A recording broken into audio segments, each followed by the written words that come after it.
barang siapa yang menemukan Pak Martinus ini akan dibebaskan dari pajak selama 7 turunan. Kalimantan Selatan ini kadang-kadang kalau menaikkan bendera merah putih waktu itu mulai tahun 45 atau sampai tahun 49. Cuma di Heruwais ini yang pertama aku menaikkan tahun 49 aku menaikkan bendera merah putih itu. Kemerdekaan di bumi Lambung Mangkurat, Kalimantan Selatan tidak lepas dari peran salah satu sosok putra daerah Kabupaten Tabalong yang telah berjasa memperjuangkan hak-hak pribumi dari jajahan Belanda dan Jepang. Namanya tidak begitu banyak dituliskan dalam sejarah perjuangan rakyat Kalimantan Selatan dalam membebaskan tanah ini dari penjajah. Hashim bin Asnawi atau yang lebih dikenal dengan Martinus merupakan putra kelahiran Desa Nawin, Haruai pada 1 Desember 1927. Karena tugas orang tuanya yang bekerja di perusahaan karet latek di Klua, ia menjalani pendidikan formal pertamanya di Volks School atau sekolah desa yang terletak di Klua selama 3 tahun. Kemudian Martinus melanjutkan ke sekolah agama di Klua. Sejak kecil, ia telah memiliki jiwa patriotisme. Pak Martinus itu adalah nama samaran, yang mana samaran ini adalah untuk mengelabui ya, untuk menghindari hal-hal siapa tahu ini ada pengkhianatan di antara kawan-kawan ataupun seperjuangan atau Belanda sendiri ya. Itu adalah untuk menghindari pelaku langsung sebagai namanya Martinus tadi. Nah, oleh itu Martinus ini nama aslinya adalah Hashim Asnawi. Jadi Hashim nama aslinya, kemudian Asnawi adalah nama orang tuanya. Ketika orang tuanya dipindah tugaskan ke Banjarmasin, ia pun turut mengikuti kedua orang tuanya. Saat masa remaja, ia bergabung dengan Dai Nippon Kaigun Heiho, sekolah militer Jepang. Disinilah ia mendapat bekal kemiliteran. Pada 15 Agustus 1945, kota Hiroshima dan Nagasaki dibombardir oleh tentara sekutu yang membuat Jepang menarik mundur pasukannya dari Indonesia. Kemudian, pada tanggal 17 Agustus 1945, Indonesia memproklamirkan Hari Kemerdekaan. Namun gaungnya belum sampai ke Kalimantan. Proklamasi. Kami, bangsa Indonesia, dengan ini menyatakan kemerdekaan Indonesia. Hal-hal yang mengenai pemindahan kekuasaan dan lain-lain diselenggarakan dengan cara saksama dan dalam tempo yang sesingkat-singkatnya. Jakarta, 17 Agustus 1945, atas nama bangsa Indonesia, Soekarno, Hatta. Sayangnya, karena pada masa itu kekuasaan di Kalimantan Selatan, khususnya Kabupaten Tabalong, masih didominasi oleh Jepang. Rakyat Tabalong baru mengetahui proklamasi yang diumumkan oleh Presiden Soekarno pada 20 Agustus 1945 melalui surat kabar Borneo Simbun. Meskipun pada 17 Agustus proklamasi kemerdekaan telah dikumandangkan yang menandakan bahwa rakyat Indonesia terbebas dari penjajahan, kemerdekaan tidak dapat sepenuhnya rakyat Kalimantan Selatan rasakan. Agresi militer Belanda terus terjadi di tanah ini. Pada 17 Agustus 1945, rakyat Tabalong dicekam dengan masuknya pasukan bersenjata Nika yang dipimpin oleh Belanda. Pasukan Nika bersama tentara sekutu kembali menjajah tanah ini. Penangkapan dan penganiayaan pun terjadi.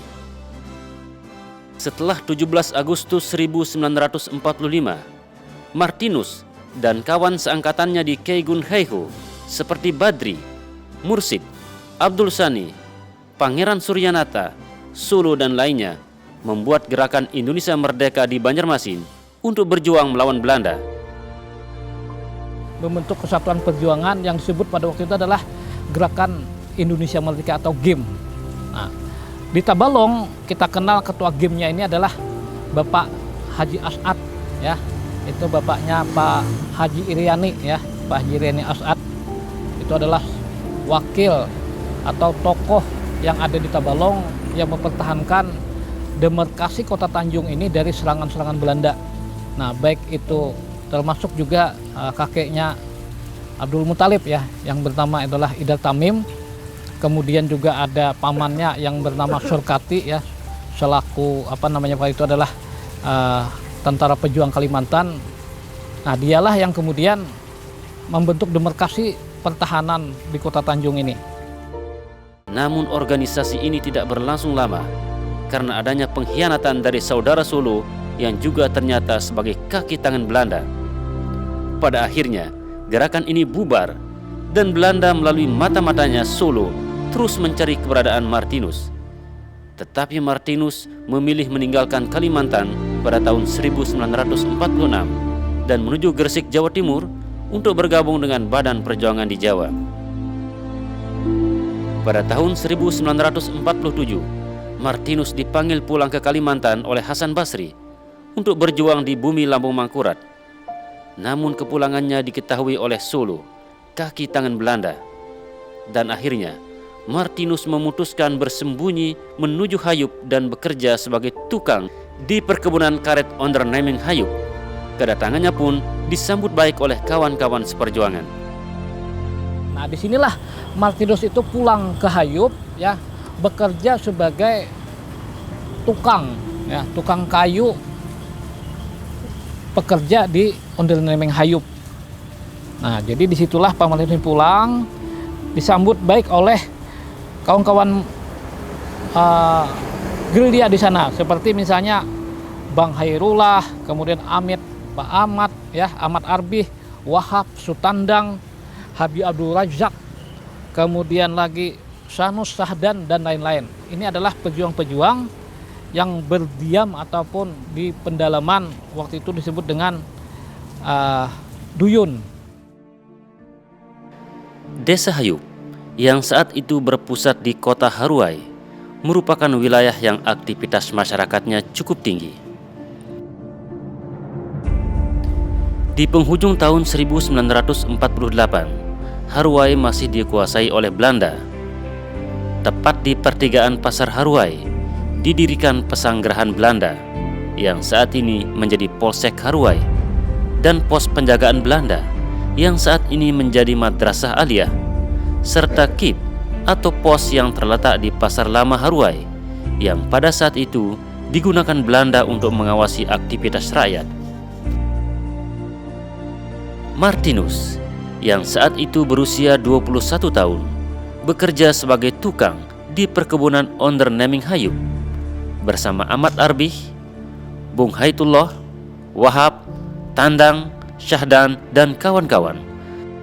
Kemudian pada tanggal 27 Desember 1948 dengan kekuatan masyarakat Duyun dan sekitarnya serta bersenjata pistol ya, obat dari kiriman dari saudara As'ad di Tanjung, bergeraklah merebut senjata-senjata api dari orang-orang Inggris yang berada di Ondernaming Hayup. Jadi mereka ini bergeraklah untuk menuju mau berencana mengambil senjata-senjata yang ada di Ondernaming Hayup. Nah, sebab pimpinan Ondernaming Hayup pada waktu itu adalah Pandes Raten ini dapat diberi keinsapan. Pak Raten ini pada saat yang pertama memang ada lari ke Amuntai ya, menyelamatkan diri, tetapi pada saat kemudian dia sadar bahwa dia ingin bekerja ya, ingin berusaha di Tabalong, sehingga dia sedikit banyaknya adalah perlu terhadap terhadap rakyat atau pejuang yang ada di Tabalong.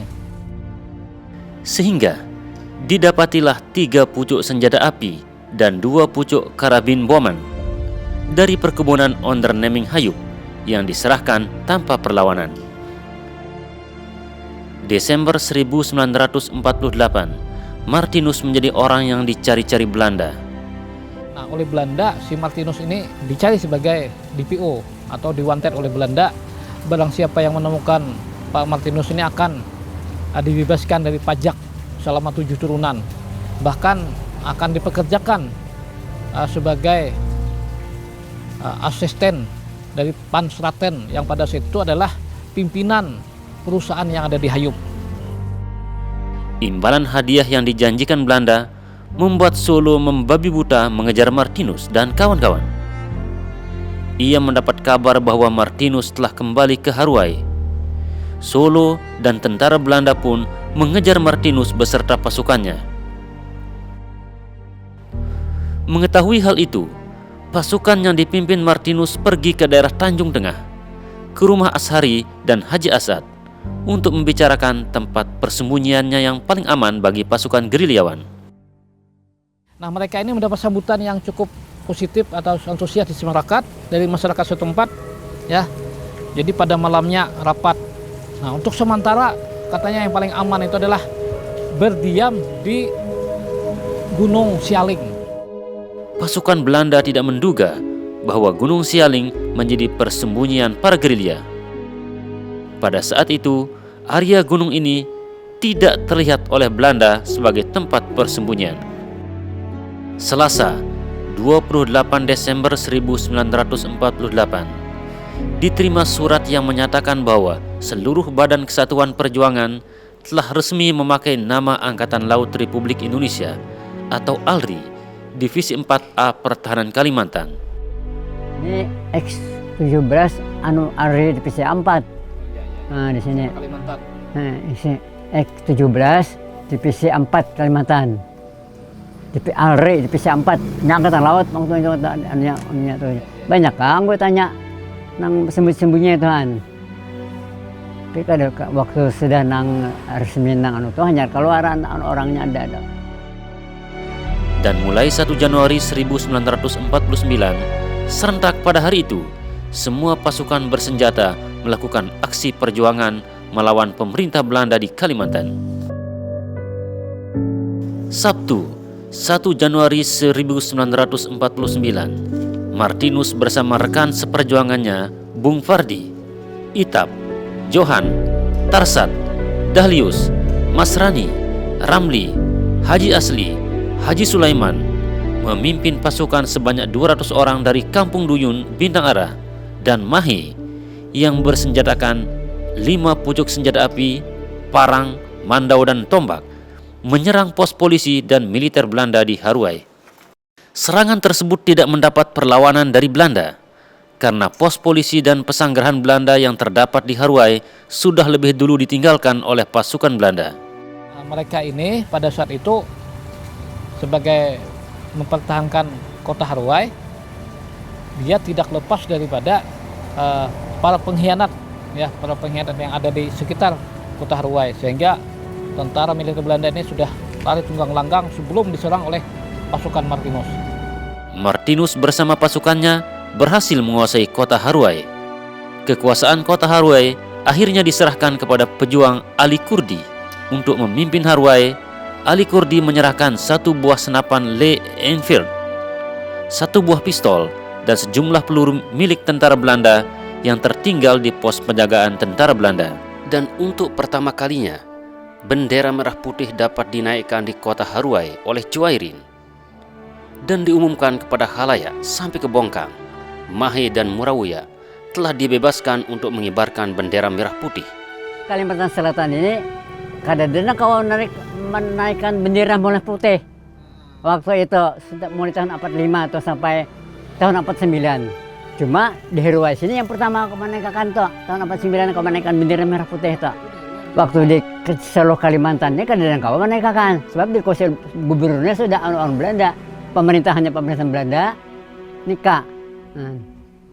Karena sama maksudnya Pengit Muhammad Nur itu ditunjuk di gubernur, tapi belum sempat menduduki kemari Belanda berdahulu. Martinus dan pasukannya pun kembali ke pedalaman kota Mahe dengan selamat. Tepat di pertigaan Haruai yang menjadi saksi di mana perlawanan para pejuang gerilyawan yang tanpa gentar maju membela tanah air yang saat ini kita pijak, dibangunlah monumen perjuangan sebagai simbol bagi penerus bangsa untuk menghargai jerih payah para pahlawan.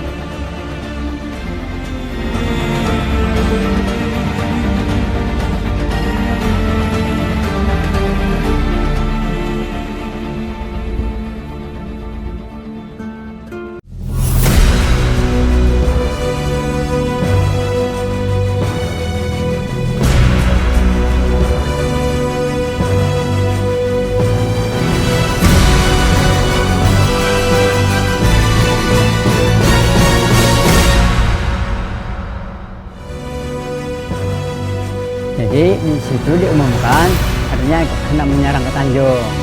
Kami dahulu lagi kecil tuh tidak dibilangkan oleh bapak, ayo ke sana enggak. Cuma umpat di rumah aja melihat kami ini gerak-gerik orang tua tuh tenang kita. Jadi Belanda ternyata begitu datang ke kota Tanjung ternyata sudah pura-pura ndalah ujung murung itu atas tangan Pak Martinus dan kawan-kawan ini.